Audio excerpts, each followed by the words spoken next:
Shalom, Shalom. And the staff was always by giving all praise to Yahweh Hashem Yahushai, double as the apostles GMS, and obviously brothers are doing the work in truth, war, sincerity. Now, as you can see here, I've searched for leprosy, and I can assure you that this isn't leprosy according to the Bible. So, in this edition of the FAQ, I'm going to be answering the question, what is leprosy? Because this isn't it.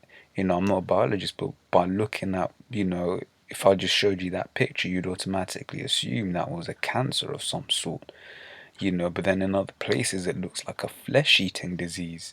Maybe whether that was amputations, I'm not too sure, whereas in other places, it looks like what am I looking for? Like a severe form of arthritis. But this is the most correct. This is from YouTube, so this is probably one of the brothers. You know, I don't know if he's around History Channels as one of the GMS brothers, but that's the closest answer to what leprosy actually is, right? So we close out and we get into scriptures. We open Numbers 12 and 10. It says, "And the cloud departed from off the tabernacle, and behold, Miriam became leprous, white as snow. And Aaron looked upon Miriam, and behold, she was leprous." Right, so I'm basically showing you that having white skin is leprosy. Now you have clean lepers and you have unclean lepers. The picture you just saw there was wherever it went here. This is an unclean leper. Because the skin is not all turned white, as we're going to get into when we look at the law. But you so-called white people are clean lepers, unless you're blonde, right? So it says, Leviticus 13 and 12 says, "And if a leprosy break out abroad in the skin, and the leprosy cover all the skin of him that have the plague, behold, from his head even to his foot, wheresoever the priest looketh, then the priest shall consider, and behold, if the leprosy have covered all his flesh, he shall pronounce him clean that hath the plague. It is all turned white. He is clean." So like I said, once again, you so-called white people are clean lepers. But when you jump down to the 30th verse, the scriptures say this, says, "Then the priest shall see the plague, and behold, if it be inside deeper than the skin, and there be in it a yellow thin hair, then the priest shall pronounce him unclean. It is a dry scale, even a leprosy upon the head or beard." Right, so when you look at it,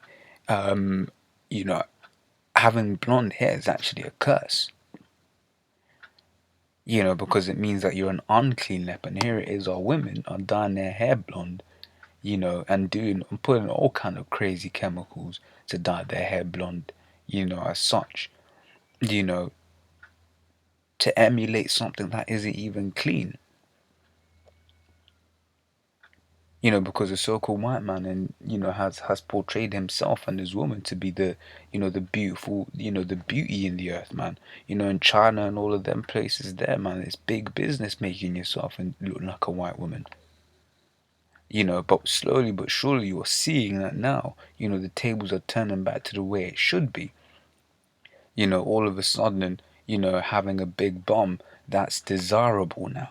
Because people have realized that this so-called white woman's flat ass is nothing to be desired. But ultimately all it is at the end of the day is that the so-called white man is a natural born homosexual, which is, he likes men. So that flat ass reminds him of a man. That flat ass and flat titties remind him of a man. Big lips, for instance. Now you have Kylie Jenner, that's a big thing. Ooh, Kylie Jenner, look, she's got big lips. What? Yeah, 50 years ago, what was you having? 50, 60 years ago, the advertising, oh, look at these nigger lips and shit. Now when you look at blonde, you read this, but always has some sort of yellowish color. As you see from this little dog here, right? Because that's what their hair is. Their hair is shit hair, man.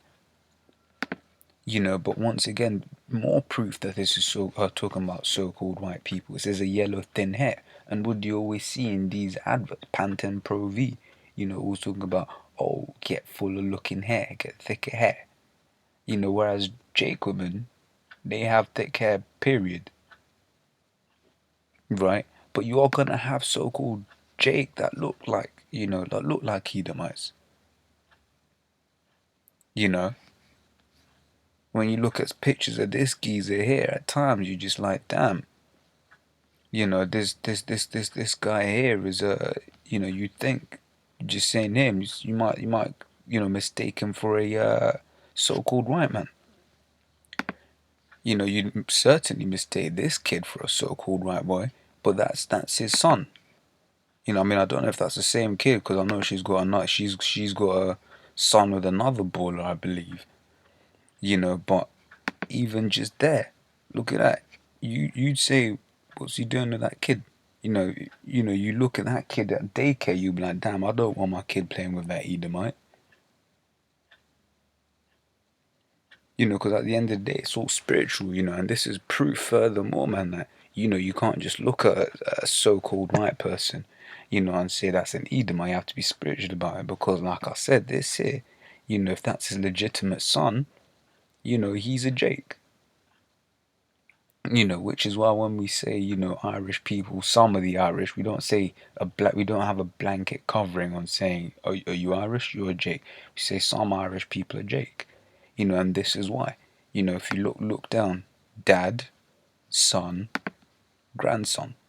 So you went from dark to Edomite looking in 3 generations. So how difficult is it to understand? And we have photo evidence of this stuff. But like I said, you're gonna have Jake that have leprosy. But it is what it is on this side, man. That's just a tribulation you're gonna have to deal with. And that's a demon that some brothers are gonna have to deal with. But the scriptures say the spirit beareth witness with our spirit. So you brothers coming in, especially younger brothers, that are dealing with that leprosy demon, man. At the end of the day, man, if you're in the camp, then the brothers have read your spirit and said, actually, no, this guy's cool. And this guy's one of us. This guy's a Jake. So with that, I'm going to say shalom.